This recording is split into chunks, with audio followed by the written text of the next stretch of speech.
لاہور کا شاہی قلعہ پاکستان کی ان چند عمارتوں میں شامل ہے جنہیں یونیسیف کی طرف سے تاریخی ورثہ قرار دیا جا چکا ہے۔ ادارے کے فنڈ سے کروڑوں روپے کی خطیر رقم خرچ کر کے 7 سال سے اس کی شکل کو بحال کرنے کی کوشش کی جا رہی ہے، لیکن اس کے کچھ حصوں کے مناظر کو دیکھنے کے بعد یوں لگتا ہے جیسے ان پر 1 روپیہ بھی خرچ نہیں ہوا۔ مالیاتی ٹریبیونل کی طرف سے شاہی قلعے کو آلودگی سے بچانے کے لیے جن اقدامات کا فیصلہ کیا گیا تھا ان پر 7 سالوں میں بھی عمل درآمد نہیں ہو سکا۔ قلعے کے ارد گرد ایسے کاروبار جاری ہیں جو اس تاریخی ورثے کی خوبصورتی کو دھندلا رہے ہیں۔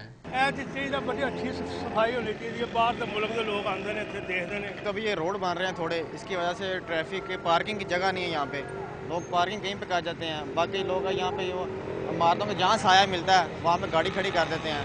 تاریخی ورثے سے لگاؤ رکھنے والے افراد کا کہنا ہے کہ حکومت شاہی قلعے سمیت تمام تاریخی عمارتوں کو بچانے کے لیے اقدامات کرے۔ کیمرہ مین شعیب سعید کے ساتھ رانا فواد، ڈان نیوز، لاہور۔